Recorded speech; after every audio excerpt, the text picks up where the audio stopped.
ಉರಿಯುವ ಬೆಂಕಿ, ಅದಕ್ಕೆ ಅಗ್ನಿ. ಇಲ್ಲಿ ವಿಚಾರ ಮಾಡಿ, ಅಗ್ನಿ ಎಂಬಂತಹ ಪ್ರಾರಂಭದ ಒಂದು ವಾಕ್ಯ ಏನಿದೆ ಪದ, ಇದು ಭಗವಂತನನ್ನೇ ಹೇಳುವುದು, ಆಮೇಲೆ ವಾಯುದೇವರನ್ನು ಹೇಳುವುದು, ಆಮೇಲೆ ಲೌಕಿಕ ಅಗ್ನಿಯನ್ನು ಹೇಳ್ತಾ ಉಂಟು. ಯಾಕೆ?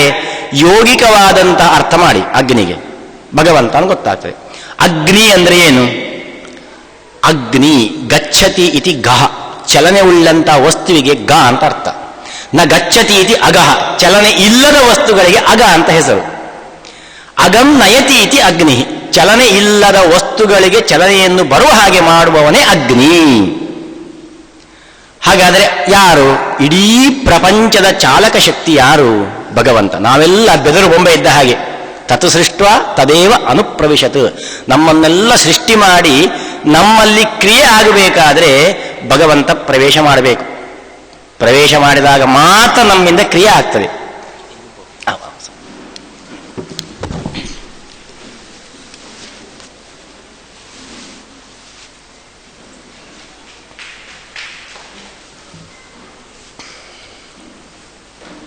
ಆದ್ದರಿಂದ ಭಗವಂತನನ್ನು ಅಗ್ನಿ ಅಂತ ಕರೆದಿದ್ದಾರೆ.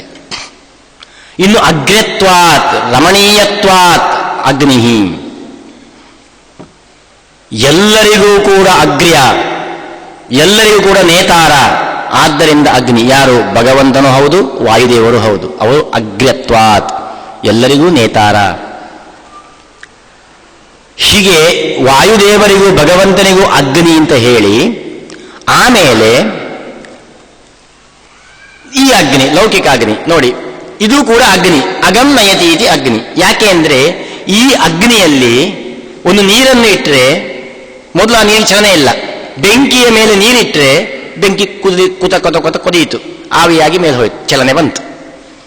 ಪ್ರತಿಯೊಂದು ವಸ್ತು ಚಲನೆ ಕೊಡತಕ್ಕಂಥದ್ದು ಈ ಅಗ್ನಿ, ಅದಕ್ಕೆ ಇದಕ್ಕೆ ಅಗ್ನಿ ಅಂತ ಹೆಸರು. ಹೀಗೆ ಅಗ್ನಿ ಎಂಬಂತಹ ಒಂದು ಪದ ನೇರವಾಗಿ ಯೌಗಿಕಾರ್ಥ ಭಗವಂತನನ್ನು ಹೇಳ್ತಾ ಉಂಟು. ಆದ್ದರಿಂದ ವೇದವನ್ನು ಓದುವಾಗ, ಅರ್ಥ ಮಾಡಿಕೊಳ್ಳುವಾಗ ನಾವು ಹೀಗೆ ಪ್ರಾರಂಭ ಮಾಡಬೇಕು. ಎಲ್ಲ ಪದಗಳು ಕೂಡ ಪ್ರಾಥಮಿಕವಾಗಿ ಯೌಗಿಕ ಅರ್ಥವನ್ನು ಭಗವಂತನಲ್ಲಿಯೇ ನಾಮಾನಿ ಸರ್ವಾಣಿ ಯಮಾವಿಶಂತಿ, ಪ್ರತಿಯೊಂದು ನಾಮಗಳು ಕೂಡ ಭಗವಂತನನ್ನೇ ಹೇಳ್ತಾ ಉಂಟು.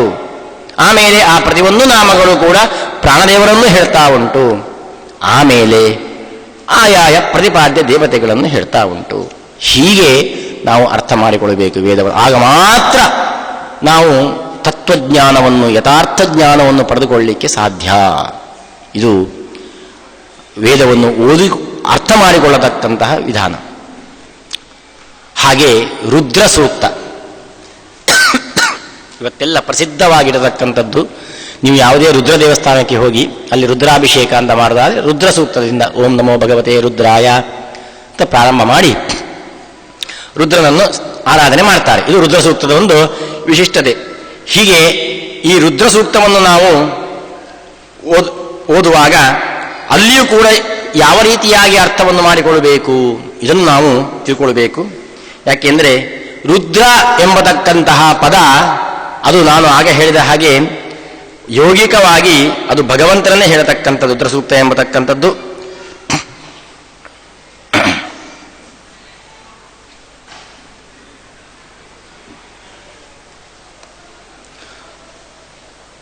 ರುದ್ರ ಅಂದರೆ ರುಜಂ ದ್ರಾವಯತಿ ಇತಿ ರುದ್ರ. ರುಜಂ ಅಂದರೆ ರೋಗ, ಭವರೋಗ ಎಲ್ಲವನ್ನೂ ಇರಬಹುದು, ಅದನ್ನು ದ್ರಾವಯತಿ ನಾಶ ಮಾಡತಕ್ಕಂಥ ಒಂದು ರುದ್ರ. ನಮಗೆ ಸಂಸಾರದ ಬಂಧನದಿಂದ ನಮ್ಮನ್ನು ದಾಟಿಸಿ ನಮಗೆ ಮೋಕ್ಷವನ್ನು ಕೊಡತಕ್ಕಂತಹ ಶಕ್ತಿ ಎಂದರೆ ಅದು ರುದ್ರ, ಭಗವಂತ. ಎಲ್ಲವನ್ನು ಸಂಹಾರ ಮಾಡತಕ್ಕಂಥವನು ರುದ್ರ. ರೋದನಂ ಕಾರಕ, ಯಾರಿಗೆ ರೋದನ ಅಳುವಂತೆ ಅಂದರೆ ಎಲ್ಲ ಸಂಹಾರ ಮಾಡತಕ್ಕಂಥವನು ಅಂತ ಅರ್ಥ. ಅದು ರುದ್ರ, ಅದು ಭಗವಂತ. ಈ ರುದ್ರದೇವರಿಗೆ ರುದ್ರ ಅಂತ ಹೆಸರು ಬಂದದ್ದು ಇದೇ ಒಂದು ಸ್ವಾರಸ್ಯ ವಿಷಯದಿಂದ. ಹುಟ್ಟಿದ ಕೂಡಲೇ ರುದ್ರದೇವರು ಸುಸ್ವರವಾಗಿ ಅಳ್ತಾರೆ, ನನಗೆ ಹೆಸರು ಕೊಡು ಅಂತ ಬ್ರಹ್ಮದೇವರ ಹತ್ರ. ಅವರು ಚೆನ್ನಾಗಿ ಒಳ್ಳೆಯ ಅಳುವುದಂದ್ರೆ ನಮಗೆ ಕರ್ಕಶ ಅಲ್ವಾ, ಹಾಗೆ ರುದ್ರದೇವರ ಅಳು ಹಾಗಲ್ಲಂತೆ. ಸುಸ್ವರಂ ರುದುಹು ಅಂತ, ರುರೋಧ ಅಂತ, ಒಳ್ಳೆಯ ಸ್ವರದಿಂದ ಅತ್ತ ಅಂತ ರುದ್ರದೇವರು. ಅದಕ್ಕೆ ರೋದನ ಕರ್ತೃತ್ವ ಅದು ರುದ್ರ ಅಂತ ಬ್ರಹ್ಮದೇವರು. ನೀವು ಒಳ್ಳೆಯ ಸ್ವರದಿಂದ ಅತ್ತಿ ಅಪ್ಪನಿಗೆ ರುದ್ರ ಅಂತ ಹೆಸರಿರಲಿ ಅಂತ ಹೇಳ್ತಾರಂತೆ. ಹೀಗೆ ರುದ್ರದೇವರಿಗೆ ಬಂದು ಭಗವಂತ ಎಲ್ಲರ ರೋದನವನ್ನು ಪರಿಹಾರ ಮಾಡ್ತಾನೆ. ರೋದನಂ ದ್ರಾವಯತಿ, ನಮ್ಮೆಲ್ಲ ಅಳು, ಸಂಸಾರದ ಅಳು ಏನಿದೆ ಅದನ್ನು ನಾಶ ಮಾಡ್ತಾನಂತೆ. ಅದಕ್ಕೆ ಭಗವಂತನಿಗೆ ರುದ್ರ ಎಂಬಂತ ಹೆಸರು. ಆದ್ದರಿಂದ ರುದ್ರ ಸೂಕ್ತ ಪ್ರತಿಪಾದನೆ ಮಾಡುವುದು ಭಗವಂತನನ್ನೇ. ಇನ್ನು ಅದೇ ನಾವು ಹಾಗೆ ಹೇಳಿದ ಹಾಗೆ ರುದ್ರವನ್ನು ಪ್ರತಿಪಾದನೆ ಮಾಡ್ತದೆ. ಇರಲಿ, ಅಂದು ಪ್ರಸಿದ್ಧವಾದಂತಹ ಈ ರುದ್ರ ಸೂಕ್ತದಲ್ಲಿ ರುದ್ರದೇವರೇ ಸರ್ವೋತ್ತಮ ಅಂತ ಎಲ್ಲಿ ಹೇಳಿದ್ದಾರೆ? ಎಲ್ಲೂ ಇಲ್ಲ. ಒಂದು ವೇದದ ಒಂದು, ಯಾಕೆಂದ್ರೆ ಆ ಸೂಕ್ತದ ಒಂದು ಹೇಳಿದ್ರೆ ಸಾಕು, ಅನ್ನ ಬೆಂದಿದೋ ಇಲ್ಲೋ ನೋಡ್ಲಿಕ್ಕೆ ಒಂದು ಅಗಲು ತೆಗೆದು ನೋಡಿದ್ರೆ ಸಾಕು, ಎಲ್ಲ ಅಗಲು ನೋಡ್ಬೇಕಾಗಿಲ್ಲ ಮುಟ್ಟಿ. ಅದರಂತೆ ರುದ್ರ ಸೂಕ್ತದ ಒಂದು ಸೂಕ್ತದ ಅರ್ಥ ನಿಮಗೆ ನಾವು ಹೇಳಿದ್ರೆ ಸಾಕು, ಇಡೀ ರುದ್ರ ಸೂಕ್ತ ಯಾರನ್ನು ಪ್ರತಿಪಾದನೆ ಮಾಡ್ತಾವ ನಿಮ್ಗೆ ಗೊತ್ತಾಗ್ತದೆ. ಅದಕ್ಕೆ ರಾಜರು ಹೇಳ್ತಿದ್ದಾರೆ, ಒಂದು ಪ್ರಸಿದ್ಧವಾದಂಥ ಒಂದು ಸೂಕ್ತ ಹೇಳ್ತಾರೆ. ಸ್ತುಹಿ ಶ್ರುತಂ ಗರ್ತ ಸದಂ ಯುವಾನಂ ಮೃಗಂ ನ ಭೀಮ ಉಪಹಂತು ಮುಗ್ರಂ ಮೃಳಾಚರಿತ್ರೇ ರುದ್ರಸ್ತವಾನಃ ಅನ್ಯಂತೆ ಅಸ್ಮಿನ್ನಿವ ಪಂತು ಸೇನಾ. ಇದು ಬಹಳ ಪ್ರಸಿದ್ಧವಾದ ಸೂಕ್ತ. ಎಷ್ಟು ಅಂದರೆ 60ನೇ ಶಾಂತಿಗೆ ಮಾಡಿಸುವಾಗ ಅದಕ್ಕೆ ಉಗ್ರರಥ ಶಾಂತಿ ಅಂತ ಹೆಸರು. ಅದು ರುದ್ರದೇವರ ವಿಶಿಷ್ಟವಾದಂಥ ಒಂದು ಹೋಮ ಅಂತೆಲ್ಲ ಮಾಡ್ತಾರೆ. ಆವಾಗ ಪ್ರಧಾನವಾಗಿ ರುದ್ರದೇವರಿಗೆ ಈ ಮಂತ್ರದಿಂದ ಆಹುತಿಯನ್ನು ಕೊಡ್ತಾರೆ. ಷಷ್ಠ್ಯಬ್ದಿಯ ಹೋಮಕ್ಕೆ ಕೊಡತಕ್ಕಂಥ ಆಹುತಿದ್ದು.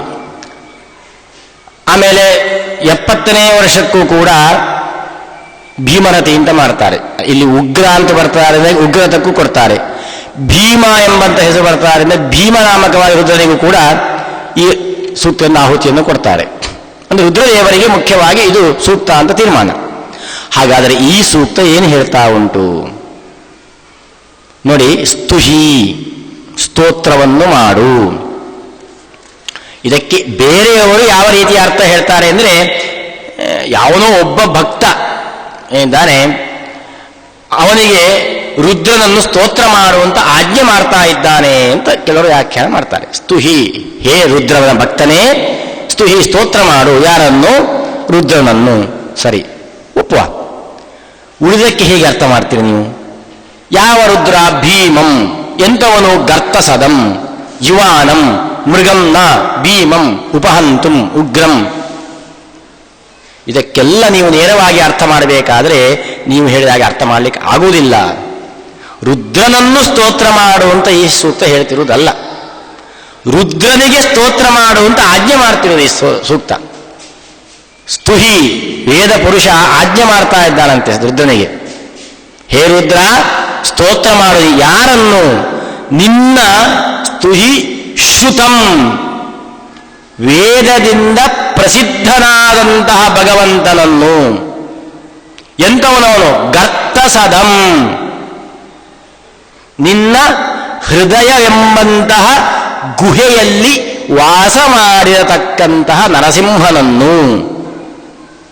ರುದ್ರದೇವರು ವಿಶೇಷವಾಗಿ ನರಸಿಂಹನ ಉಪಾಸನೆ ಮಾಡುವವರು.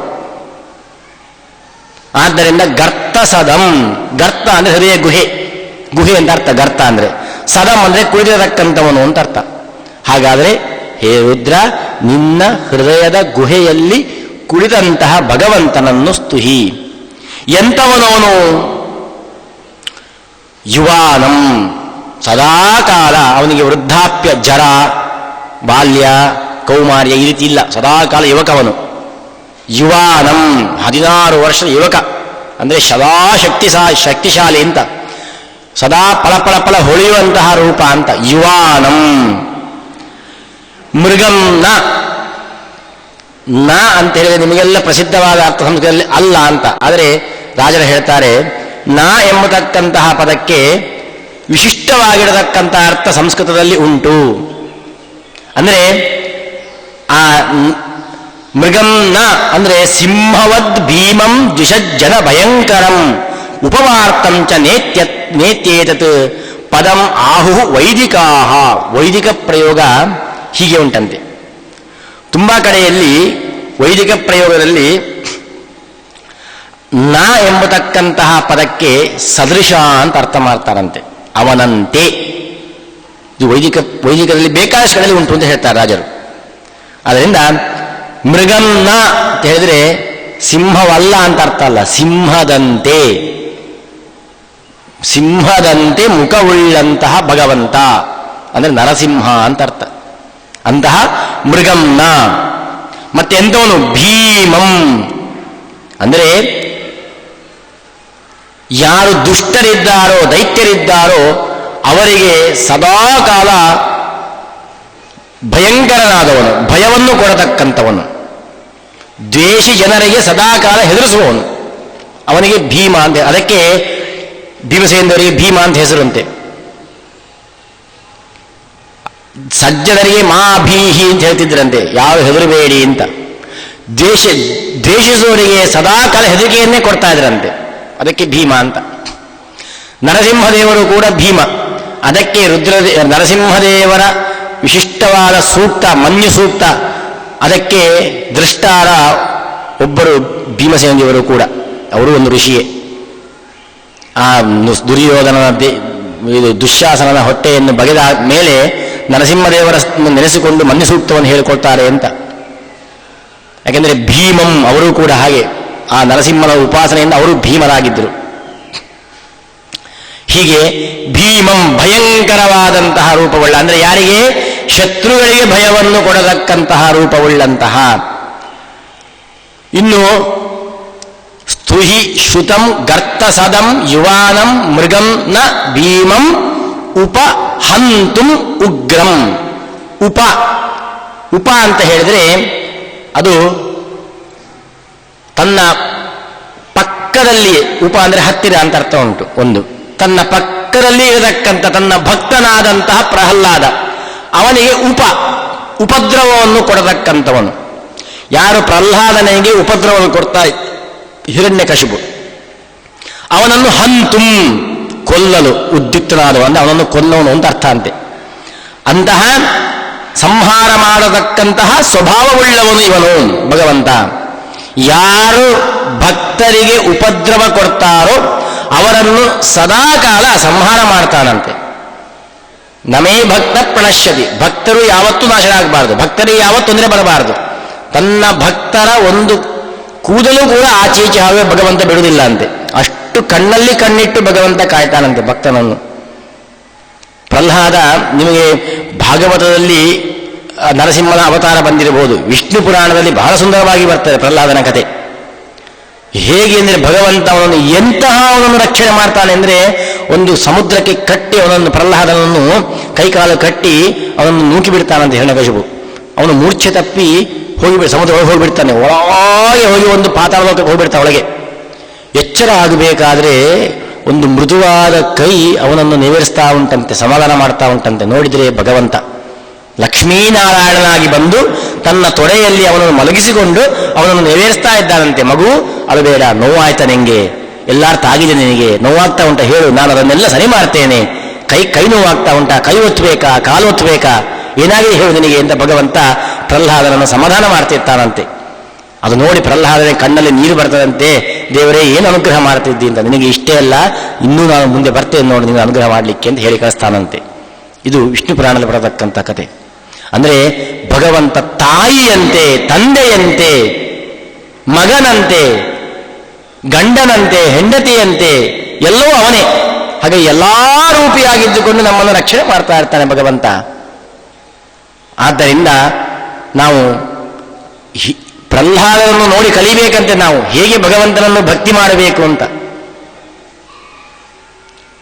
ನಮಗೋ ಹೆಂಡತಿ ಸ್ವಲ್ಪ ಪ್ರೀತಿ ಮಾಡಿದರೆ ದೊಡ್ಡದು, ಅದೇ ದೊಡ್ಡದು. ಅವಳ ಪ್ರೀತಿ ಕಮ್ಮಿ ಆದರೆ ಅಯ್ಯೋ ಹೆಂಡತಿ ಯಾಕೋ ಮುಗಿಸ್ಕೊಂಡು ಬಿದ್ದಿಯಾ ಇವತ್ತು ಅಂತ. ಅದು ಮುಖ್ಯ ಅಲ್ಲ, ಅವಳ ಪ್ರೀತಿ ಮುಖ್ಯ ಅಲ್ಲ, ಹೆಂಡತಿ ಮಕ್ಕಳ ಪ್ರೀತಿ ಮುಖ್ಯ ಅಲ್ಲ, ಭಗವಂತನ ಪ್ರೀತಿ ನಮಗೆ ಬರಬೇಕು. ಹಾಗೆಯೇ ಭಗವಂತನ ಪ್ರೀತಿ ಮಾಡುವುದಕ್ಕೆ ನಾವು ಹೆಂಡತಿ ಮಕ್ಕಳನ್ನು ಬಿಟ್ಟು ಹೋಗಿ ಕಾಡಲ್ಲಿ ಕೂತುಕೊಂಡು ದೇವಸ್ಥಾನ ಕೂತ್ಕೊಂಡು ತಪಸ್ಸು ಮಾಡುವುದು ಹಾಗಲ್ಲ. ಹೆಂಡತಿಯಲ್ಲಿ, ಮಕ್ಕಳಲ್ಲಿ, ಗಂಡನಲ್ಲಿ, ಅಪ್ಪನಲ್ಲಿ, ಅಮ್ಮನಲ್ಲಿ ಎಲ್ಲರಲ್ಲೂ ಭಗವಂತನನ್ನು ಕಂಡುಕೊಳ್ಳಿ. ಗೋಪಿಕಾಸ್ತ್ರೀ ಇನ್ನೇ ಹೇಳ್ತಾರೆ, ಇದನ್ನೇ ಹೇಳುದವರು. ಕೃಷ್ಣನ ಹತ್ರ ಓಡಿ ಬರ್ತಾರೆ. ಕೃಷ್ಣ ಹೇಳ್ತಾನೆ, ನೀವೆಲ್ಲ ತಪ್ಪು ಮಾಡ್ತಾ ಇದ್ರಿ, ನಿಮ್ಮ ಗಂಡನನ್ನು, ಮಕ್ಕಳನ್ನು, ಮಾವಂದಿರನ್ನು, ಅತ್ತೆಯನ್ನು ಬಿಟ್ಟು ಬಂದಿದ್ದೀರಿ, ಅದು ಲೋಕದೃಷ್ಟಿಯಲ್ಲಿ ತಪ್ಪು, ಹೋಗಿ ವಾಪಸ್ ಅಂತ ಹೇಳ್ತಾನೆ ಕೃಷ್ಣ. ಅವರು ಗೋಪಿಕಾಸ್ತ್ರೀ ಹೇಳ್ತಾರೆ, ಕೃಷ್ಣ ಯಾರು ಗಂಡ, ಯಾರು ತಂದೆ, ಎಲ್ಲೋ ನಮಗೆ ನೀನೆ, ನಾನು ನನ್ನ ಗಂಡನನ್ನು ಯಾಕೆ ಪೂಜೆ ಮಾಡ್ತಾ ಇದ್ದೆ? ಅವನ ಒಳಗಡೆಯಲ್ಲಿ ಗಂಡನ ರೂಪದ ನೀನಿದ್ದಿ ಅಂತ, ಭಗವಂತ ಇದ್ದಾನೆ ಅಂತ. ನೀನೇ ಇಲ್ಲಿದ್ದಿ, ಮತ್ತೆ ನನಗೆ ಆ ಗಂಡ ಯಾಕೆ ಬೇಕು? ಹಾಗಾದರೆ ನಾವು ಪ್ರತಿಯೊಂದು ವ್ಯಕ್ತಿಯ ಒಳಗಡೆಯಲ್ಲಿ ಪೂಜೆ ಮಾಡತಕ್ಕಂಥದ್ದು ಅಲ್ಲಿ ಕೂತಂತಹ ಭಗವಂತನನ್ನು. ಹೀಗೆ ತಿಳ್ಕೊಳ್ಳಿ, ನಿಮಗೆ ಯಾವ ದುಃಖ ಆಗುವುದಿಲ್ಲ.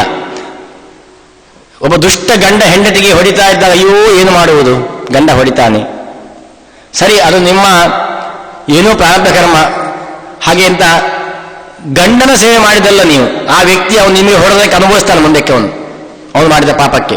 ನೀವು ಮಾಡ್ತಾ ಇರುವುದು ಸೇವೆ ಗಂಡನ ಸೇವೆಯಲ್ಲ, ಗಂಡನ ಒಳಗೆ ಕೂತಂತಹ ಭಗವಂತನ ಸೇವೆ. ಇಂತಹ ದೃಷ್ಟಿ ಬಂದರೆ ನಮಗೆ ಇಲ್ಲಿ ಡೈವರ್ಸ್ಗಳು ಇನ್ನೊಂದು ಸಂಭವಿಸಲು ಸಾಧ್ಯ ಇಲ್ಲ. ಲೌಕಿಕವಾದಂತಹ ಚಿಂತನೆಯಿಂದ ಗಂಡ ಹೆಂಡತಿ ಮಕ್ಕಳು ಇದ್ರೆ ಎಲ್ಲವೂ ಆಗ್ತದೆ ಅನರ್ಥಗಳು. ಹಾಗಾಗಿ ನಾವು ಪ್ರತಿಯೊಂದರಲ್ಲಿಯೂ ಕೂಡ ಭಗವಂತನನ್ನು ಕಂಡುಕೊಳ್ಳಬೇಕು. ಆವಾಗ ಅವನು ನಮಗೆ ತುಂಬ ಹತ್ತಿರ ಆಗ್ತಾ ಇದ್ದಾನಂತವನು. ದ್ವಾ ಸುಪರ್ಣ ಸಯುಜ ಸಖಾಯೋ, ನನ್ನ ಸ್ನೇಹಿತ, ನನ್ನ ಒಟ್ಟಿಗೆ ಇದ್ದಾನವನು. ಎಲ್ಲ ರೂಪಿಯಾಗಿ ಭಗವಂತ ತುಂಬಿ ಕೂತಿದ್ದಾನೆ. ಆವಾಗ ಅಂತಹ ಭಗವಂತನನ್ನು ನಾವು ಹತ್ತಿರದವರು ಆರಾಧನೆ ಮಾಡಿ, ನಮಗೆ ಹಂತುಂ, ನಮಗೆ ಯಾರು ಉಪದ್ರವ ಮಾಡ್ತಾರೆ ಅವರನ್ನು ಹಂತುಂ, ನಾಶ ಮಾಡ್ತಾನಂತೆ ಭಗವಂತ. ಇದು ಭಗವಂತನ ಸ್ವಭಾವ. ಇದು ಪ್ರಹ್ಲಾದ ತೋರಿಸಿಕೊಟ್ಟಿದ್ದಾನೆ. ಇಂತಹ ಭಗವಂತನನ್ನು ಹೃದಯ ಗುಹೆಯಲ್ಲಿ ಹೊತ್ತಿದ್ದೀಯಪ್ಪ ನೀನು. ಅವನನ್ನು ಉಗ್ರಂ, ಕ್ರೂರನಾದಂತಹ ಭಗವಂತನ ಉಗ್ರಂ, ಭಗವಂತ ಮಹಾತ್ಮನಾದ ಭಗವಂತನನ್ನು ಸ್ತೋತ್ರ ಮಾಡು. ಆಶ್ಚರ್ಯ ಆಗ್ತದೆ. ಭೀಮಂ ಉಗ್ರಂ ಉಪಹಂತುಂ, ದೇವರನ್ನು ಹೀಗೆ ಆರಾಧನೆ ಮಾಡುವುದು. ದೇವರ ರೂಪ ಹೀಗೆ. ಹಾಗಾದರೆ ಉಗ್ರ ರೂಪವೋ, ಭಯಂಕರ ರೂಪವೋ, ಶತ್ರು ಸಂಹಾರಕ ರೂಪವನ್ನು ಆರಾಧನೆ ಮಾಡುವುದು. ದೇವರು ನಮ್ಮ ಹಾಗೆ ಉಗ್ರ ಭೀಮ ಉಪಹಂತು ಆಗಿಬಿಟ್ರೆ ನಮಗೂ ದೇವರಿಗೆ ವ್ಯತ್ಯಾಸ. ನಮಗೂ ಅಂತ ರೂಪ ಉಂಟು. ಯಾರು ಹೊಡೆದು ನಮಗೂ ಸಿಟ್ಟು ಬರ್ತದೆ, ನಾವು ದ್ವೇಷ ಮಾಡ್ತೇವೆ, ನಾವು ಕೊಲ್ತೇವೆ. ನಮಗೂ ಭಗವಂತನಿಗೇನು ವ್ಯತ್ಯಾಸ ಬಂತು? ಅದಕ್ಕೆ ಆಚಾರ್ಯ ಹೇಳ್ತಾರೆ, ಭಗವಂತನ ರೂಪ ಹಾಗಲ್ಲ.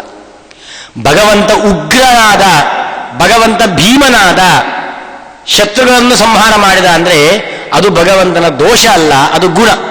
ಅಂದರೆ ಭಕ್ತರಿಗೆ ಅನುಗ್ರಹ ಮಾಡುವ ಗುಣ ಅಂತೆ ಅದು. ನಮಗೆ ಹಾಗಲ್ಲ, ನಮಗೆ ಸ್ವಾರ್ಥಕ್ಕೆ ನಾವು ಮಾಡುವುದು. ಭಗವಂತ ಸ್ವಾರ್ಥಕ್ಕಲ್ಲ, ಭಕ್ತರನ್ನು ಅನುಗ್ರಹಿಸುವುದು ಅವನದೊಂದಿರತಕ್ಕಂಥ ಗುಣ. ಭಕ್ತಾನುಗ್ರಹಕತ್ವ ಎಂದು ಗುಣ. ಆ ಗುಣ ಹೇಗೆ ಕಂಡು ಬರ್ತದೆ? ಯಾರು ಸಜ್ಜನರಿಗೆ ತೊಂದರೆ ಮಾಡ್ತಾರೋ ಅವರಿಗೆ ಭಯಂಕರನಾಗಿ ಕಾಣುವುದು, ಅವರನ್ನು ಸಂಹಾರ ಮಾಡುವುದು. ಈ ರೀತಿಯಾಗಿ ಮಾಡುವ ಕೆಲಸದಿಂದ ಲೋಕೋದ್ಧಾರ, ಭಕ್ತೋದ್ಧಾರ, ಭಕ್ತರನ್ನು ರಕ್ಷಣೆ ಮಾಡು, ಈ ಗುಣವು ಪ್ರಕಟವಾಗ್ತದೆ ಭಗವಂತನದ್ದು. ಆದ್ದರಿಂದ ಯಾಕೆಂದ್ರೆ ಅಪ್ರಾಕೃತವಾದಂತಹ ಚಿದಾನಂದ ರೂಪವಾದಂತಹ ದೇಹಕ್ಕೆ ನಮ್ಮ ಹಾಗೆ ದೋಷ ಎಲ್ಲಿಯದ್ದು ಅಂತ ಆಚಾರ್ಯ ಪ್ರಶ್ನೆ ಮಾಡ್ತಾರೆ. ಅದು ಕ್ಷಮಾತ್ಮಕ ಕ್ರೋಧ, ಕ್ಷಮಾತ್ಮಕ ಗುಣ. ಭಗವಂತನ ಕೋಪ ಎಂಬುದು ಕ್ಷಮಾತ್ಮಕವಾದ ಗುಣ ಅದೊಂದು. ಆದ್ದರಿಂದ ಅವನಿಗೆ ದೋಷ ಎಂಬತಕ್ಕಂಥದ್ದು ಇಲ್ಲವೇ ಇಲ್ಲ. ಆದ್ದರಿಂದ ಈ ರೀತಿಯಾಗಿ ಭಗವಂತನನ್ನು ಆರಾಧನೆ ಮಾಡಿದಾಗ ನಮಗೂ ಕೂಡ ಶತ್ರುಗಳ ಬಾಧೆ ಇರುವುದಿಲ್ಲ ಅಂತೆ, ನಮ್ಮ ಸಾಧನೆಗೆ ಯಾವ ತೊಂದರೆಗಳು ಬರುವುದಿಲ್ಲ ಅಂತೆ. ಆದ್ದರಿಂದ ರುದ್ರ, ಇಂತಹ ಭಗವಂತನನ್ನು ನೀನು ಸ್ತೋತ್ರ ಮಾಡು. ವೇದ ಪುರುಷ ಆಜ್ಞೆ. ಅಥವಾ ರುದ್ರದೇವರು ತನ್ನ ಮನಸ್ಸಿಗೆ ಹೇಳಿಕೊಳ್ತಾರೆ, ಹೇ ಮನಃ ಸ್ತುಹಿ, ಇಂತಹ ಭಗವಂತನನ್ನು ಹೇ ಮನಸ್ಸೇ ನೀನು ಸ್ತೋತ್ರ ಮಾಡು ಅಂತ ರುದ್ರದೇವರು ಹೇಳ್ಕೊಳ್ತಾರಂತೆ. ನನ್ನ ಹೃದಯ ಗುಹೆಯಲ್ಲಿ ಕೂತಂತಹ ಭಗವಂತನನ್ನು ಸ್ತೋತ್ರ ಮಾಡು ಅಂತ. ಹೌದು, ರುದ್ರದೇವರ ಹೃದಯ ಗುಹೆಯಲ್ಲಿ ಭಗವಂತ ಕೂತಿದ್ದ, ನೀವು ಹೇಗೆ ಸಾಧನೆ ಮಾಡ್ತೀರಿ? ಅದಕ್ಕೆ ಬೇಕಾದ ರುದ್ರದೇವರ ಮಾತೇ ಉಂಟು. ಹೃದಯ ಗುಹೆಯಲ್ಲಿ ಸದಾಕಾಲ ಭಗವಂತ ವಾಸ ಮಾಡ್ತಾನೆ ಎಂಬತಕ್ಕಂಥ ಮಾತು ಯಾರ್ಯಾರ ಮಾತಲ್ಲ. ರಾಜರು ಹೇಳ್ತಾರೆ, ಯಾರ್ಯಾರ ಮಾತು ನನ್ನ ಕಪೋಲ ಕಲ್ಪಿತವೂ ಅಲ್ಲ. ಹೃದಯ ಗುಹೆಯಲ್ಲಿ ಸದಾಕಾಲ ಭಗವಂತ ವಾಸ ಮಾಡಿರ್ತಾನೆ ಅಂತ ರುದ್ರದೇವರೇ ಹೇಳ್ತಾರಂತೆ. ಎಲ್ಲಿ? ಪ್ರಸಿದ್ಧವಾದಂತಹ ಭಾಗವತ ಪ್ರಸಂಗ. ಅಲ್ಲಿ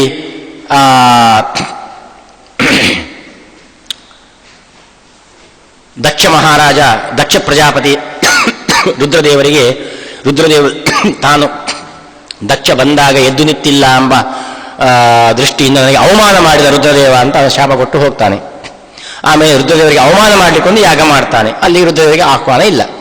ಆ ಸತೀದೇವಿ ಕೇಳ್ತಾಳೆ, ನನಗೂ ಗೊತ್ತಾಗ್ತದೆ ಹೇಗೋ ವಿಷಯ ಬಿದ್ದು, ನಾನು ಹೋಗ್ತೇನೆ ಅಪ್ಪನ ಮನೆಗೆ ಅಂತ ಹೇಳ್ತಾಳೆ. ಆಗ ರುದ್ರದೇವರು ಹೇಳ್ತಾರೆ, ಹೋಗಬೇಡ ಅಂತ. ಯಾಕೆಂದ್ರೆ ನಮಗೆ ಸರಿಯಾದ ಮನೆ ಅಲ್ಲ ಅದು. ಅದು ನನ್ನ ಅಪ್ಪನ ಮನೆ, ಆಹ್ವಾನ ಉಂಟಾ? ಅಯ್ಯ ಅಪ್ಪ ಅನಾಹುತಾ ಅಪಿ ಅಭಿಯಾಂತಿ ಸೌಹೃದಾತ್ ಗುರೋಹೋ ದೇಹಕೃತಶ್ಚಕೇತನಂ. ನನ್ನ ಅಪ್ಪ ಅವನು, ದೇಹ ಕೊಟ್ಟವನು, ಅದಕ್ಕೆ ನನಗೆ ಹೇಳಿಕೆ ಬೇಕಾಗಿಲ್ಲ, ಹೋಗಬಹುದು. ಆವಾಗ ಹೇಳ್ತಾರೆ, ನೋಡು ಅಪ್ಪ ಆಗಿರಬಹುದು, ಅಲ್ಲಿ ಪ್ರೀತಿ ಇಲ್ಲ, ದ್ವೇಷ ಇದೆ. ದ್ವೇಷ ಇತ್ತು ಅಂತಾದರೆ ಅಪ್ಪ ಆದರೂ ಕೂಡ ಹೇಳಿಕೆ ಇಲ್ಲದೆ ಹೋಗಬಾರ್ದು ಅಂತ ಹೇಳ್ತಾರೆ. ಯಾಕೆ ಈ ಪ್ರಸಂಗ ಹೇಳ್ತಾ ಒಂದು ಮಾತು ಹೇಳ್ತಾರೆ, ನಾನು ಎದ್ದು ನಿಲ್ಲಿಲ್ಲ ಅಂತ ನಿನ್ನ ಅಪ್ಪನಿಗೆ ಕೋಪ. ಯಾಕೆ ಎದ್ದು ನಿಲ್ಲಬೇಕು? ಯಾರಿಗೆ ನಾವು ಗೌರವ ಕೊಡುವುದು? ದೇಹಕ್ಕ? ಗುಹಾಶಯ ಏವ ನ ದೇಹ ಮಾನಿನೇ ಅಂತ ರುದ್ರದೇವರ ಮಾತು. ನಾವು ಒಂದು ವ್ಯಕ್ತಿಗೆ ಗೌರವ ಕೊಡ್ತೇವೆ. ಯಾಕೆ ಗೌರವ ಕೊಡ್ತೇವೆ? ಆ ವ್ಯಕ್ತಿಯ ದೇಹವನ್ನು ನೋಡಿ ಕೊಡುವುದಲ್ಲ ಗೌರವ, ವ್ಯಕ್ತಿಯ ಒಳಗೆ ಕೂತಂತಹ ಶಕ್ತಿಗೆ ನಾವು ಕೊಡತಕ್ಕಂಥ ಗೌರವ. ರುದ್ರದೇವರು ಹೇಳ್ತಾರೆ, ನಾನು ಯಾಕೆ ಎದ್ದು ನಿಂತಿಲ್ಲ? ಆವತ್ತು ನಾನು ನನ್ನ ಎದುರಲ್ಲಿ ಒಂದು ಒಳ್ಳೆಯ ಪ್ರತೀಕ ಕೂತಿತ್ತು, ಬ್ರಹ್ಮದೇವರು, ಶುದ್ಧ ಸಾತ್ವಿಕ ಪ್ರತೀಕ ಪ್ರತಿಮೆ. ಅದರ ಒಳಗಡೆಯಲ್ಲಿದ್ದಂತಹ ಭಗವಂತನನ್ನು ನನ್ನ ಹೃದಯ ಗುಹೆಯಲ್ಲಿ ಧ್ಯಾನ ಮಾಡ್ತಾ ಇದ್ದೆ ಕಣ್ಣು ಮುಚ್ಚಿಕೊಂಡು. ಆವಾಗ ಅವನ ಬಂದ ನನಗೆ ಗೊತ್ತೇ ಇಲ್ಲ ಅವನಿಗೆ ಗೌರವ ಕೊಡಬೇಕಂತ. ಅವನಲ್ಲಿ ಭಗವಂತನಿಗೆ ಕೊಡಬೇಕು ಗೌರವ. ಅವನಿಗೆ ಅಹಂಕಾರ ತುಂಬಿದೆ. ಅಹಂಕಾರ ತುಂಬಿದಾಗ ಭಗವಂತ ಎಲ್ಲಿ ಇರ್ತಾರೆ, ಅವನಿಗೆ ಗೌರವ ಕೊಡಬೇಕು ಅಂತ ರುದ್ರದೇವರು ಹೇಳ್ತಾರೆ. ಅಂದರೆ ಅವರ ಮಾತು, ಹೃದಯ ಗುಹೆಯಲ್ಲಿ ವಾಸ ಮಾಡತಕ್ಕಂತಹ ಭಗವಂತನನ್ನು ಆರಾಧನೆ ಮಾಡ್ತಾ ಇದ್ದೆ ನಾನು. ಹಾಗಾದರೆ ರುದ್ರದೇವರು ಸದಾಕಾಲ ತನ್ನ ಹೃದಯ ಗುಹೆಯಲ್ಲಿ ಕೂತಂತಹ ಯಾಕೆಂದರೆ ಇದು ರುದ್ರದೇವರಿಗೆ ವಿಶೇಷತೆ. ಅವರು ರುದ್ರಪಟ್ಟವನ್ನು ಪಡೆಯುವುದೇ ಹೀಗೆ. ಅವರು ಸದಾಕಾಲ ಧ್ಯಾನ ಮಾಡ್ತಾ ಇರ್ತಾರಂತೆ ಕೂತ್ಕೊಂಡು ತನ್ನ ಹೃದಯದಿಂದ ಭಗವಂತನನ್ನು. ಆ ಧ್ಯಾನದಿಂದ ಮುಂದಕ್ಕೆ ಆ ಒಂದು ಜೀವ ಗಣ ರುದ್ರಪಟ್ಟಕ್ಕೆ ಏರುವುದಂತೆ. ಅದು ಹೇಗೆ ರುಜುಗಣದವರು ವಾಯುಪಟ್ಟಕ್ಕೆ ಬರ್ತಾರೆ, ಹಾಗೆ ರುದ್ರಪಟ್ಟಕ್ಕೆ ಏರತಕ್ಕ ಒಂದಿಷ್ಟು ಜನ ಇದ್ದಾರೆ. ಅವರು ಈ ಕಣ್ಣು ಮುಚ್ಚಿ ಹೃದಯ ಗುಹೆಯಲ್ಲಿ ಭಗವಂತನ ಧ್ಯಾನ ಮಾಡ್ತಾ ಇರ್ತಾರಂತೆ. ಅದು ರುದ್ರದೇವರ ಒಂದು ವಿಶಿಷ್ಟತೆ ಅದು. ಆದ್ದರಿಂದ ಇಲ್ಲಿಯೂ ಕೂಡ ರುದ್ರದೇವರು ಹೃದಯ ಗುಹೆಯಲ್ಲಿ ವಾಸನಾಗಿರತಕ್ಕಂತಹ ಭಗವಂತನನ್ನು ವಿಶಿಷ್ಟವಾಗಿ ಧ್ಯಾನ ಮಾಡ್ತಾ ಇದ್ದರು. ಆದ್ದರಿಂದ ಹೃದಯ ಗುಹೆಯಲ್ಲಿ ರುದ್ರದೇವರ ಹೃದಯ ಗುಹೆಯಲ್ಲಿ ನರಸಿಂಹದೇವರು ಕೂತಿದ್ದಾರೆ. ಯಾಕೆ? ನರಸಿಂಹ ಸಂಹಾರಕರ್ತೃ, ಅವನು ಶತ್ರುನಾಶಕವನು. ರುದ್ರದೇವರು ಸಂಹಾರಕರ್ತರು, ಶತ್ರುನಾಶಕರವರು. ಅವರಿಗೆ ಅಂತಹ ಸಂಹಾರ ಕರ್ತೃತ್ವ ಬಂದದ್ದು ಈ ನರಸಿಂಹದೇವರ ಒಂದು ವಿಶಿಷ್ಟವಾಗಿರತಕ್ಕಂಥ ಉಪಾಸನೆಯಿಂದ. ಆದ್ದರಿಂದ ಹೃದಯ ಗುಹೆಯಲ್ಲಿ ವಾಸ ಮಾಡಿದಂತಹ ಭಗವಂತನನ್ನು ಧ್ಯಾನ ಮಾಡು. ಸ್ತುಹಿ ಶುತಂ ಗರ್ತ ಸದಂ ಯುವಾನಂ ಮೃಗಂನ ಭೀಮ ಉಪಹಂತು ಮುಗ್ರಂ. ಇಂತಹ ರುದ್ರದೇವರನ್ನು ನಾವು ಸ್ತೋತ್ರ ಮಾಡಿದರೆ, ಮುಂದಿನ ಪಾದ ಹೇಳತಕ್ಕಂಥದ್ದು, ಇಂತಹ ರುದ್ರದೇವರನ್ನು ನಾವು ಸ್ತೋತ್ರ ಮಾಡಿದರೆ ಆವಾಗ ಮೃಳ ಜರಿತ್ರೇ ರುದ್ರ ಸ್ತುವಾನಃ ಅನ್ಯಂತೆ ಅಸ್ಮಿನ್ನು ವಪಂತು ಸೇನಾ. ಇಂತಹ ರುದ್ರದೇವರನ್ನು ನಾವು ಸ್ತೋತ್ರ ಮಾಡಿದರೆ ಆವಾಗ ಜರಿತ್ರೇ, ನಿನ್ನನ್ನು ಸ್ತೋತ್ರ ಮಾಡತಕ್ಕಂತಹ ನನ್ನನ್ನು ಮೃಳ ರಕ್ಷಣೆ ಮಾಡು, ಸುಖಿಸು. ಹೇಗೆ? ಸೇನಾಹ, ನಿನ್ನ ಪರಿವಾರವಾದಂತಹ ಭೂತಗಣಗಳು ಅನ್ಯಂ ಅಸ್ಮದನ್ಯಂ ನಿವಪಂತು, ನಮ್ಮ ಶತ್ರುಗಳನ್ನು ನಾಶ ಮಾಡ್ತಾರೆ. ನಾವು ರುದ್ರದೇವರನ್ನು ಹೀಗೆ ಧ್ಯಾನ ಮಾಡಿದರೆ, ತಂದರೆ ತನ್ನ ಹೃದಯ ಗುಹೆಯಲ್ಲಿ ನರಸಿಂಹನನ್ನು ಧ್ಯಾನ ಮಾಡುವವನು ಈ ರುದ್ರ ಅಂತ ಹೀಗೆ ಅವನನ್ನು ಧ್ಯಾನ ಮಾಡಿದರೆ ಆವಾಗ ರುದ್ರದೇವರು ತನ್ನ ಸೇನೆಯನ್ನು ಭೂತಗಣಗಳನ್ನು ಕಳುಹಿಸಿ ನಮ್ಮ ದೋಷಗಳನ್ನು, ನಮ್ಮ ಶತ್ರುಗಳನ್ನು ನಾಶ ಮಾಡ್ತಾನೆ. ಅಂದರೆ ರುದ್ರದೇವರು ಭೂತಗಣಗಳ ಮುಖಾಂತರವಾಗಿ ಶತ್ರು ನಾಶ ಮಾಡ್ತಾರಂತೆ. ಇದು ಪ್ರಸಿದ್ಧ. ಯಾಕೆಂದರೆ ರುದ್ರದೇವರ ಸೃಷ್ಟಿ ಬ್ರಹ್ಮದೇವರು ಮಾಡ್ತಾರೆ. ಸೃಷ್ಟಿ ಕಾರ್ಯ ಮುಂದುವರಿಬೇಕು ಅಂತ ತನ್ನ ಹುಬ್ಬಿನ ಮಧ್ಯದಿಂದ ರುದ್ರನ ಸೃಷ್ಟಿ ಮಾಡ್ತಾರೆ. ಮಾಡಿದ ಮೇಲೆ ರುದ್ರನಿಗೆ ಅಪ್ಪಣೆ ಕೊಡ್ತಾರೆ, ಸೃಷ್ಟಿ ಮಾಡಪ್ಪ, ಮುಂದುವರಿಸಿ ನೀನು ಅಂತ. ಕೋಪದಿಂದ ಹುಟ್ಟಿದವರು ರುದ್ರದೇವರು, ಬ್ರಹ್ಮದೇವರ ಕೋಪದಿಂದ. ಇವರು ಅಂಥದ್ದೇ ಕ್ರೋಧ ಗಣಗಳನ್ನು, ಬರೀ ಕೋಪ ಭೂತಗಣಗಳ ಸೃಷ್ಟಿ ಮಾಡ್ತಾರಂತೆ. ಬ್ರಹ್ಮದೇವರು ನೋಡ್ತಾರೆ, ಅಯ್ಯೋಯ್ಯೋ ಈ ಗಣಗಳನ್ನೇ ಸೃಷ್ಟಿ ಮಾಡ್ತಾ ಹೋದರೆ ಪ್ರಪಂಚ ತುಂಬಿಬಿಟ್ರೆ ಅಲ್ಲೋಲ ಕಲ್ಲೋಲವಾಗಿ ಬಿಡ್ತದೆ, ಸಾಕು ಮಾಡಿ ನಿಲ್ಲಿಸು ಅಂತ ಹೇಳ್ತಾರಂತೆ. ಆಮೇಲೆ ಹೇಳ್ತಾರೆ, ಈ ಗಣಗಳನ್ನು ಕಟ್ಟಿಕೊಂಡು ನೀನು ಸ್ಮಶಾನದಲ್ಲಿ ಇಟ್ಬಿಡಪ್ಪ, ಹೊರಗೆ ಬರಬೇಡ ನೀನು ಅಂತ. ಯಾಕೆ ಹೊರ ಬಂದರೆ ಕಷ್ಟ ಈ ಭೂತಗಣನ ಕರ್ಕೊಂಡು ನೀನು. ಆದರೆ ಬಾ, ಯಾವಾಗ ಅಂದರೆ ಸೂರ್ಯ ಅಸ್ತಮಾನವಾಗುವಂತಹ ಮುಸ್ಸಂಜೆಯ ಸಂದರ್ಭ ಉಂಟು. ಆವಾಗ ಈ ಗಣಗಳನ್ನು ಕಟ್ಟಿಕೊಂಡು ಹೊರಗೆ ಬಾ. ಎಲ್ಲ ಮನೆಗೆ ತಿರುಗಬೇಕು ನೀನು ಆ ಸಂದರ್ಭದಲ್ಲಿ. ಯಾರ ಮನೆಯಲ್ಲಿ ಆ ಸಂದರ್ಭದಲ್ಲಿ ಬೇಡದ ಕೆಲಸಗಳು ಆಗ್ತಾ ಇರ್ತದೋ, ಯಾರ ಮನೆಯಲ್ಲಿ ಹರಿಯ ನಾಮಸ್ಮರಣೆ ಆಗ್ತಾ ಇರುವುದಿಲ್ಲವೋ, ಯಾರ ಮನೆಯಲ್ಲಿ ಜಪ ಸಂಧ್ಯಾವಂದನಾದಿಗಳು ಸ್ತೋತ್ರಗಳು ಭಜನೆಗಳು ಆ ಮುಸ್ಸಂಜೆ ಹೊತ್ತಲ್ಲಿ ಆಗುವುದಿಲ್ಲವೋ ಆ ಮನೆಯಲ್ಲಿ ನಿನ್ನ ಗಣಗಳಿಂದ ತೊಂದರೆಗೊಳಿಸಿಬಿಡು. ಯಾರ ಮನೆಯಲ್ಲಿ ಆ ಮುಸ್ಸಂಜೆಯ ಹೊತ್ತಿನಲ್ಲಿ ಸದಾಕಾಲ ಹರಿಧ್ಯಾನವಾಗ್ತಿರ್ತದೆಯೋ, ಜಪ ತಪಗಳು ಆಗ್ತಿರ್ತದೆಯೋ, ವೇದದ ಉದ್ಘೋಷ ಆಗ್ತಿರ್ತದೆಯೋ, ಭಜನೆ, ಹೆಣ್ಣು ಮಕ್ಕಳ ಲಕ್ಷ್ಮೀ ಶೋಭಾನೆ ಇತ್ಯಾದಿಗಳು ಆಗ್ತಿರ್ತದೆಯೋ, ಆ ಮನೆಯಲ್ಲಿ ಇರತಕ್ಕಂಥ ಎಲ್ಲ ದುಷ್ಟಶಕ್ತಿಗಳನ್ನು ನಾಶ ಮಾಡಿ ಹೋಗಿ ನಿನ್ನ ಗಣಗಳು. ಇದು ಬ್ರಹ್ಮದೇವರು ಹೇಳಿದಂಥ ಮಾತಿದು. ಆದ್ದರಿಂದ ಅಂತಹ ರುದ್ರನ ಸೇನೆ ನಮ್ಮ ಶತ್ರುಗಳನ್ನು ನಾಶ ಮಾಡ್ತದೆ. ಹೇಗೆ ಅಂದರೆ ರುದ್ರದೇವರನ್ನು ನಾವು ಆರಾಧನೆ ಮಾಡಿದಾಗ, ಅದಕ್ಕೆ ನೋಡಿ ಮುಸ್ಸಂಜೆಯ ಹೊತ್ತಲ್ಲಿ ರುದ್ರನ ಆರಾಧನೆ ಮಾಡ್ತಾರೆ ಎಲ್ಲ. ಯಾಕೆ ರುದ್ರದೇವರಿಗೆ ಬಹಳ ಇಷ್ಟವಾದಂತಹ ಪ್ರದೋಷ ಕಾಲ ಅದು, ಬಹಳ ಇಷ್ಟವಾಗಿರತಕ್ಕಂಥ ಕಾಲ ಅಂತೆದು. ಆ ಕಾಲದಲ್ಲಿ ಅವರು ಗಣಗಳನ್ನು ಸಂಚಾರ ಮಾಡ್ತಾರೆ ಅವರು. ಆವಾಗ ನಾವು ಮನೆಯಲ್ಲಿ ಕೂತ್ಕೊಂಡು ಸೀರಿಯಲ್ಲೋ ಟಿವಿಯೋ ಇನ್ನು ನೋಡ್ತಾ ಕೂತ್ರೆ, ಓ ಇವನ ಬುದ್ಧಿ ಇಷ್ಟೇ ಅಂತ, ಹೀಗೆ ಇರಲಿ ನಿಂಗೆ ಅಂತ ಅವನಿಗೆ ಅವಗ್ರಹವನ್ನೇ ಮಾಡಿ ಹೋಗ್ತಾರೆ. ಅದಕ್ಕೆ ಮುಸ್ಸಂಜೆ ಆಗ್ತಿದ್ದ ನಮ್ಮಲ್ಲೆಲ್ಲ ಶಂಖವನ್ನು ಊದ್ತಾರೆ, ಭಜನೆ ಶುರು ಮಾಡ್ತಾರೆ, ಸಂಧ್ಯಾವಂದನೆ ಎಲ್ಲ ಪ್ರಾರಂಭ ಆಗ್ತದೆ, ಪಾರಾಯಣ ಜಪ ಇತ್ಯಾದಿಗಳೆಲ್ಲ ಮುಸ್ಸಂಜೆಯಲ್ಲಿ ಆಗಬೇಕು. ಯಾಕೆಂದರೆ ಆವಾಗ ಆಗತಕ್ಕಂಥ ಆ ಒಂದು ಜಪದ ಬಗ್ಗೆ ಅನಂತ ಫಲ ಉಂಟಂತೆ. ರುದ್ರದೇವರು ಸಂತುಷ್ಟರಾಗಿ ತನ್ನ ಗಣಗಳಿಂದ ಎಲ್ಲ ದೋಷವನ್ನು ನಾಶ ಮಾಡಿ ಹೋಗ್ತಾರಂತೆ. ಅದನ್ನು ನಿಯೋಪಂತು ಸೇನಾಹ, ಯಾರು ರುದ್ರದೇವರನ್ನು ಹೀಗೆ ಸ್ತೋತ್ರ ಮಾಡ್ತಾರೋ ಅವರ ಎಲ್ಲ ವಿಧವಾಗಿರತಕ್ಕಂತಹ ದೋಷಗಳನ್ನು, ಅವರ ತೊಂದರೆಗಳನ್ನು, ಶತ್ರುಬಾಧೆಯನ್ನು ಎಲ್ಲವನ್ನೂ ಕೂಡ ರುದ್ರನು ತನ್ನ ಗಣಗಳೊಂದಿಗೆ ಇದ್ದುಕೊಂಡು ನಾಶ ಮಾಡಿ ಹೋಗಲಿ ಅಂತ ಇದು ವೇದ ಪುರುಷನ ಆಜ್ಞೆ. ಅದರಂತೆ ರುದ್ರದೇವರು ಈ ರೀತಿಯಾಗಿ ಭಗವಂತನ ಧ್ಯಾನವನ್ನು, ಸ್ತೋತ್ರವನ್ನು ಮಾಡ್ತಾ ಇದ್ದಾರೆ. ಹೀಗೆ ಈ ಸೂಕ್ತ ಇದರಲ್ಲಿ ತುಂಬ ವಿಶಿಷ್ಟತೆಗಳನ್ನು ತೋರಿಸಿಕೊಡ್ತಾರೆ ರಾಜರು. ರುದ್ರ ಸೂಕ್ತ ಗತಾಹ ಸೇಯಂ ವಾಣಿ ರುದ್ರಾಶ್ರಯಂ ಹರಿಂ ಯದ್ವಕ್ತಿ ತತ್ಸಮಃ ಕಹ ಸ್ಯಾತ್ ವದಂತು ಪ್ರತಿವಾದಿನಃ. ನೇರವಾಗಿ ಸವಾಲು ಹಾಕ್ತಾರೆ ರಾಜರು. ಈ ಸೂಕ್ತ, ಈ ರುದ್ರ ಸೂಕ್ತಗತವಾಗಿರತಕ್ಕಂಥ ಈ ವಾಣಿ ಇದು ಯಾರನ್ನು ಹೇಳ್ತಾ ಉಂಟು? ರುದ್ರನ ಒಳಗೆ, ರುದ್ರಾಶ್ರಯಂ ಹರಿಂ, ರುದ್ರನ ಒಳಗೆ ಕೂತಂತಹ ಹರಿಯನ್ನು ಹೇಳ್ತಾ ಉಂಟು. ಹಾಗಾದರೆ ರುದ್ರನೇ ತನ್ನ ಒಳಗಡೆಯಲ್ಲಿ ಕೂತಂತಹ ನರಸಿಂಹನನ್ನು ಧ್ಯಾನ ಮಾಡ್ತಾನೆ ಅಂತಾದರೆ ನಮ್ಮ ಮುದ್ದು ನರಸಿಂಹನಿಗೆ ಸಮನಾದವನು ಯಾರಿದ್ದಾನೆ ಹೇಳಿ ನೋಡ್ಲ ಹೇಳಿ ರಾಜರು ಸವಾಲನ್ನು ಹಾಕ್ತಾ ಇದ್ದಾರೆ. ಹೀಗೆ ಅಲ್ಲಿ ಅದರ ಅರ್ಥವನ್ನೆಲ್ಲ ತೋರಿಸ್ತಾರೆ. ಆಮೇಲೆ ಈ ಕ್ಷಣಾದ್ ಅಕ್ಷತ ಬಲಂ ಗೌರೀ ಸೌಭಾಗ್ಯದಾಯಕಂ ಸದಾ ಸ್ತುಹಿ ಮಹಾತ್ಮಾನಂ ನ ವಿಸ್ಮರ ಕದಾಚನ. ಹೇಗೆ ರುದ್ರನ ಸ್ತೋತ್ರ ಮಾಡಬೇಕು ಹೇಳ್ತಾರೆ. ಈ ರಕ್ಷಣಾದ ಅಕ್ಷತ ಬಲಂ, ರುದ್ರದೇವರು ಸದಾಕಾಲ ನರಸಿಂಹನನ್ನು ಆರಾಧನೆ ಮಾಡುವುದರಿಂದ ಅವರಲ್ಲಿ ವಿಶಿಷ್ಟವಾಗಿರತಕ್ಕಂಥ ಒಂದು ಬಲ ಬಂದಿದೆಯಂತೆ. ಎಲ್ಲರನ್ನೂ ರಕ್ಷಣೆ ಮಾಡತಕ್ಕಂಥ ಒಂದು ಬಲ ಬಂದಿದೆಯಂತೆ ರುದ್ರದೇವರಿಗೆ. ಆದ್ದರಿಂದ ವಿಶಿಷ್ಟವಾದಂತಹ ತನ್ನ ನರಸಿಂಹ ಆರಾಧನೆಯ ಬಲದಿಂದ ರಕ್ಷಣಾದ ಅಕ್ಷತ ಬಲಂ, ರಕ್ಷಣೆ ಮಾಡತಕ್ಕಂಥ ಅಕ್ಷತವಾದ ಬಲವುಳ್ಳವನಂತೆ. ಇನ್ನು ಗೌರಿ ಸೌಭಾಗ್ಯದಾಯಕಂ ಸದಾಸ್ತುಹಿ, ಗೌರಿಗೆ ಅನಂತ ಸೌಭಾಗ್ಯವನ್ನು ಕೊಡತಕ್ಕಂಥವನಂತೆ. ರುದ್ರದೇವರ ಸ್ತೋತ್ರ ನಾವು ಸದಾಕಾಲ ಮಾಡಬೇಕಂತೆ. ಯಾಕೆಂದರೆ ಈ ಗೌರಿ ರುದ್ರರು ವಿಶಿಷ್ಟವಾದ ಒಂದು ಫಲವನ್ನು ಕೊಡತಕ್ಕಂಥವರು. ಈ ಭಾಗವತ 2ನೇ ಸ್ಕಂದದಲ್ಲಿ ಬರ್ತದೆ.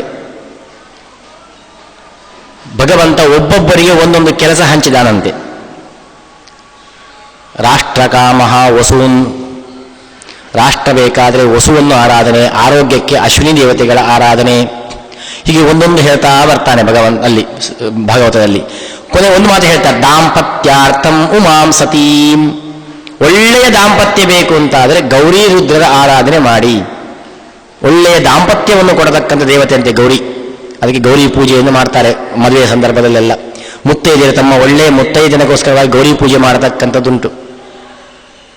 ಆದ್ದರಿಂದ ಈ ಗೌರಿ ರುದ್ರರ ಆರಾಧನೆ ವಿಶಿಷ್ಟ. ಗೌರಿ ಸೌಭಾಗ್ಯದಾಯಕಂ, ಆ ಗೌರಿ ದೇವಿಗೆ ವಿಶಿಷ್ಟ ವಿಶಿಷ್ಟವಾದಂತಹ ಸೌಭಾಗ್ಯವನ್ನು ಕೊಟ್ಟವಂತಹ ರುದ್ರದೇವರಂತೆ. ಅಂದರೆ ಅವರು ರುದ್ರನನ್ನೇ ಗಂಡನನ್ನಾಗಿ ಪಡಿಬೇಕು ಅಂತ ಹಠ ಮಾಡಿ ತಪಸ್ಸು ಮಾಡಿ ಎಷ್ಟೆಲ್ಲ ಸರ್ಕಸ್ ಮಾಡಿ ಕೊನೆಗೆ ರುದ್ರನ ಗಂಡನಾಗಿ ಪಡಿತಾಳೆ. ಆಮೇಲೆ ಗೌರಿ ರುದ್ರರೇನಿದ್ದಾರೆ ಇವರು ವಿಶಿಷ್ಟವಾಗಿ ಎಲ್ಲರಿಗೂ ದಾಂಪತ್ಯವನ್ನು ಕೊಡತಕ್ಕಂಥವರಂತೆ. ಅದಕ್ಕೆ ಇವತ್ತಿಗೂ ಕೂಡ ಒಳ್ಳೆ ಮದುವೆ ಆಗಬೇಕು ಅಂತಾರೆ ಜ್ಯೋತಿಷರು ಹೇಳ್ತಾರೆ, ಸ್ವಯಂವರ ಪಾರ್ವತಿ ಪೂಜೆಯನ್ನು ಮಾಡಿ, ಇಲ್ಲ ಅಶ್ವಾರೂಢ ಪಾರ್ವತಿಯ ಪೂಜೆಯನ್ನು ಮಾಡಿ. ಯಾಕೆಂದರೆ ಈ ಪಾರ್ವತೀ ದೇವಿ ವಿಶಿಷ್ಟವಾದಂತಹ ದಾಂಪತ್ಯವನ್ನು ಕೊಡತಕ್ಕಂಥವಳು. ನಾವು ಜನ್ಮಾಂತರದಲ್ಲಿ ಮಾಡಿದಂತಹ ದಾಂಪತ್ಯ ದೋಷಗಳು, ಯಾರು ದಂಪತಿಗಳನ್ನು ಬೇರೆ ಮಾಡುವುದು, ಹೆಂಡತಿಯನ್ನು ತೊಂದರೆ ಕೊಟ್ಟಿರುವುದು, ಗಂಡನ ತೊಂದರೆ ಕೊಟ್ಟಿರತಕ್ಕ ರೀತಿ ಮಾಡಿದಾಗ ಈ ಜನ್ಮದಲ್ಲಿ ಮದುವೆಗೆ ಬಹಳ ತೊಂದರೆ ಬರ್ತದಂತೆ. ಮದುವೆ ಆದಮೇಲೆ ಕಲಹಗಳು ಅಥವಾ ಮದುವೆಗೇ ತೊಂದರೆಗಳು ಇದೆಲ್ಲ ಬರ್ತದೆ. ಅದಕ್ಕೋಸ್ಕರವಾಗಿ ಗೌರಿಯ ಆರಾಧನೆ ಮಾಡಬೇಕು. ಒಳ್ಳೆಯ ದಾಂಪತ್ಯ ಸಿಗಬೇಕು ಅಂತಾದರೆ ಗೌರಿ ರುದ್ರರ ಆರಾಧನೆ ಅದಕ್ಕೆ ಎಂತಹ ದಾಂಪತ್ಯ ಅವರದ್ದು? ಅರ್ಧ ನಾರಿ, ಅರ್ಧ ದೇಹವನ್ನೇ ಕೊಟ್ಟು ಬಿಟ್ಟಿದ್ದಾನೆ ರುದ್ರ ತನ್ನ ಹೆಂಡತಿಗೆ. ಅರ್ಧಾಂಗಿ, ಸರಿಯಾದ ಅರ್ಧಾಂಗಿ ಅಂದರೆ ಗೌರಿ ರುದ್ರರಂತೆ. ತನ್ನ ದೇಹದ ಅರ್ಧಭಾಗವನ್ನೇ ಕೊಟ್ಟಿದ್ದಾನಾದ್ರಿಂದ ಹೀಗೆ ಗೌರಿ ರುದ್ರರ ಗೌರಿ ಸೌಭಾಗ್ಯದಾಯಕಂ, ಗೌರಿಗೆ ಸೌಭಾಗ್ಯವನ್ನು ಕೊಟ್ಟಂಥವನು.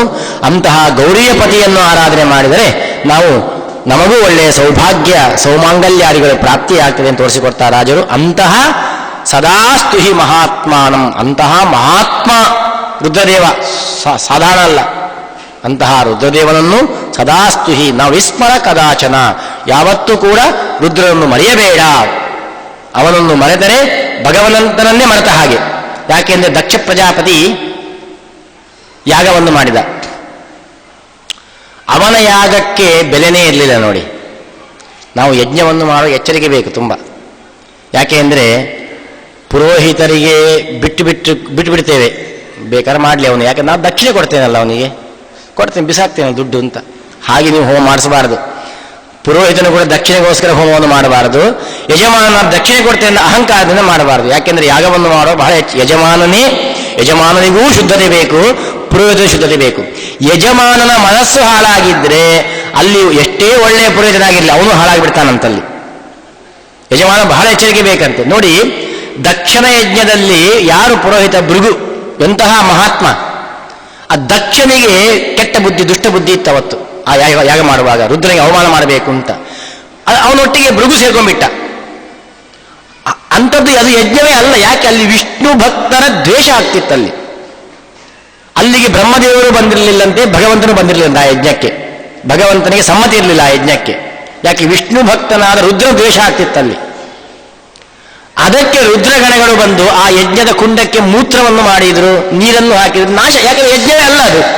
ಹೋಮ ಅಸುರ ಸಂಜ್ಞಕಂ, ಅದು ದೇವತೆಗಳಿಗೆ ಹೋಗ್ತಿರ್ಲಿಲ್ಲ ಆಹುತಿ, ಅದು ದೈತ್ಯರಿಗೆ ಹೋಗ್ತಿತ್ತು ಆಹುತಿ. ಆದ್ದರಿಂದ ಅದನ್ನು ಕುಂಡಕ್ಕೆ ಮೂತ್ರಾದಿಗಳನ್ನು ಮಾಡಿಬಿಟ್ರು. ಯಾಕೆ? ಯಜಮಾನಲ್ಲಿದ್ದಂಥ ಅಹಂಕಾರದಿಂದ ಆದದ್ದು ಆ ದೋಷ ಅದು. ಹಾಗಾದರೆ ಯಜ್ಞವನ್ನು ಮಾಡುವಾಗ ಯಜಮಾನನು ಕೂಡ ಎಚ್ಚರಿಕೆಯಿಂದಿರಬೇಕು, ಶ್ರದ್ಧೆಯಿಂದಿರಬೇಕು. ನಾನು ಮಾಡುವ ಪುರೋಹಿತ ಏನೇ ತಪ್ಪು ಮಾಡಲಿ, ಯಜಮಾನ ಆ ಪುರೋಹಿತನ ಮೇಲೆ ಅಷ್ಟೇ ಶ್ರದ್ಧೆಯನ್ನು ಇಟ್ಟ ಅಂತಾದರೆ ಆ ಪುರೋಹಿತ ಮಾಡಿದ ತಪ್ಪುಗಳು ಯಾವ ಯಜಮಾನಿಗೆ ಹೋಗುವುದೇ ಇಲ್ಲ. ಶ್ರದ್ಧೆಯಿಂದ ಮಾಡಬೇಕು. ನನಗೆ ಗೊತ್ತಿಲ್ಲ, ನಾನಂತೂ ನಂಬಿಬಿಟ್ಟಿದೆ ಇವನನ್ನು, ಏನು ಬೇಕಾದ್ರೆ ಮಾಡಲಿ, ನನಗಂತೂ ಒಳ್ಳೇದಾಗ್ತದೆ ಇವನಿಂದಾಗಿ, ನಾನು ನಂಬಿದ್ದೇನೆ, ಇಷ್ಟು ಸಾಕು ನಿಮಗೆ ಶ್ರದ್ಧೆ.